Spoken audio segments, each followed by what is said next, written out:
সবার প্রিয় হতে চান? আমাদের কিছু আচরণ, অভ্যাস বা আমাদের যে কর্মকাণ্ড, সেগুলো আমাদেরকে আসলে অন্যান্য মানুষ থেকে আলাদা করে তুলতে পারে।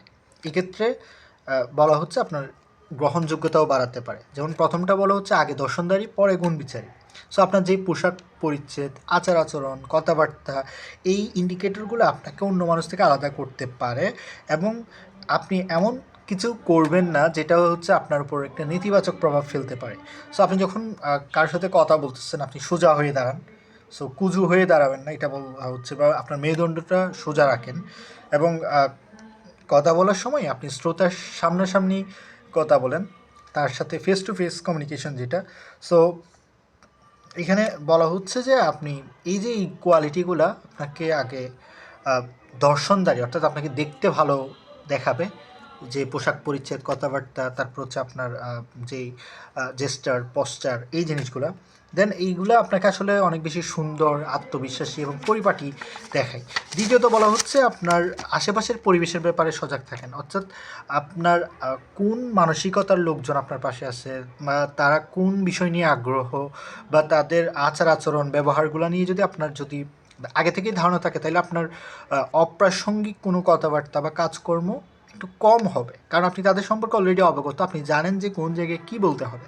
সো এইখানে বলা হচ্ছে এই বর্তমান যুগের একটা গুরুত্বপূর্ণ একটা দক্ষতা হচ্ছে ইমোশনাল ইন্টেলিজেন্স, এবং ইমোশনাল ইন্টেলিজেন্সের একটা অন্যতম একটা পার্ট হচ্ছে সেলফ অ্যাওয়ারনেস, অর্থাৎ আপনি কখন কোন জায়গায় কী বলতে হবে, কখন কী আচরণ করতে হবে, এই জিনিসটাকেই বলা হচ্ছে সেলফ অ্যাওয়ারনেস।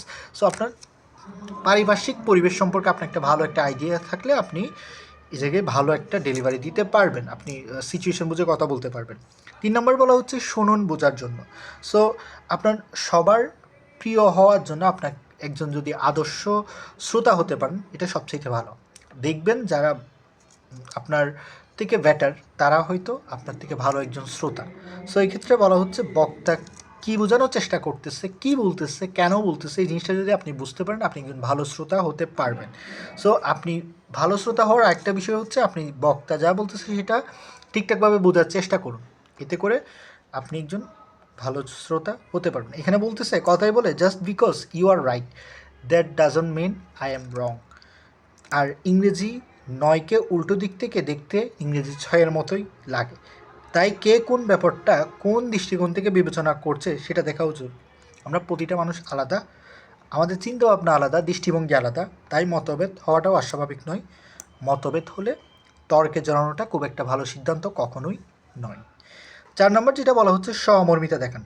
সো আমাদের মধ্যে বলা হচ্ছে এখন সহানুভূতি, সহমর্মিতা এগুলো কমে যাচ্ছে। সো আমরা আশেপাশের লোকজন নিয়ে আসলে ওইভাবে চিন্তা করার সময় নেই, বা তাদের কারো কথাবার্তা শোনার সময় নেই। তো এইখানে আমরা আসলে দিনের পর দিন মানুষ থেকে যান্ত্রিক হয়ে যাচ্ছি। সো এই ক্ষেত্রে আমাদের আসলে টেকনোলজির একটা বিষয় এখানে জড়িত আছে।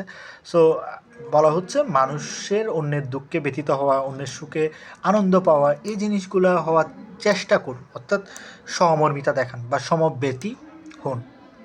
ঠিক আছে? সো এই ক্ষেত্রে আপনার নিজের আশেপাশের যে মানুষজন আছে, আত্মীয়-স্বজন হতে পারে, বন্ধু-বান্ধব, মা-বাবা, হ্যাঁ? যে কেউ, তাদের উপর নজর দিন। তারা যদি কখনো কোনো সমস্যার কথা বলে সেটা শুনুন, এবং যদি তাদের কখনো সাহায্য করতে না পারেন, আ তো পারলেন না, সমস্যা নেই। কিন্তু তাদের কথাটা শুনুন। এতে করে তারা যেটা হবে, তাদের মনের উপর যেই চাপ, যে ভারটা আছে সেটা কিছুটা কমবে। দেন এখানে বলা হচ্ছে মহানুভবতা সংক্রামক, এটা ৫ নম্বর পয়েন্টে বলা হচ্ছে। আপনি যদি কারোর প্রতি মহানুভব হন, তাইলে সেটা আ আপনি যখন প্রকাশ করবেন, অন্যরাও আপনাকে দেখে অনুপ্রাণিত হতে পারে। যেমন বলা হচ্ছে সালাম দেওয়া কাউকে, বা কারোর সাথে কুশলাদি বিনিময় করে, এগুলো ছোটো, ছোটো অভ্যাস। কিন্তু এই জিনিসগুলো আপনাকে অন্যদের থেকে আলাদা করে তুলবে।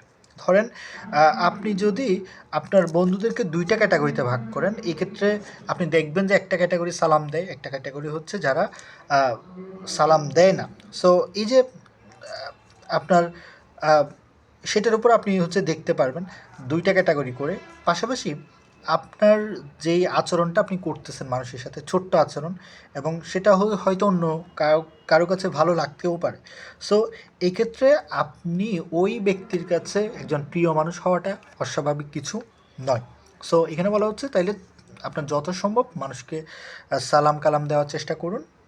যত পরিচিত মানুষজন আছে তাদের সাথে কুশল বিনিময় করার চেষ্টা করুন।